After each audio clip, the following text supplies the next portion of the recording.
আমার নাম রুদ্ররাগ চ্যাটার্জি। আজকে আমি রবীন্দ্রনাথ ঠাকুরের অঞ্জনা নদী তীরে কবিতাটি আবৃত্তি করে শোনাব।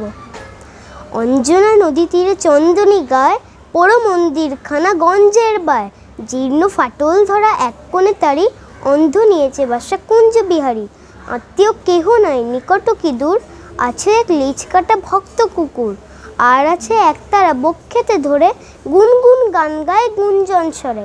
গঞ্জের জমিদার সঞ্জয় সেন, দু মুঠো অন্ন তারে দুই বেলা দেন।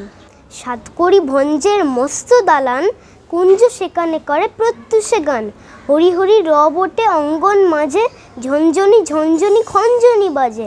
ভঞ্জের পিসি তাই সন্তোষ পান, কুঞ্জকে করেছেন কম্বল দান। চিড়ে মুরকিতে তার ভুঁড়ি দেন ঝুলি, পৌষে খাওয়ান ডেকে মিঠে পিঠে পুলি।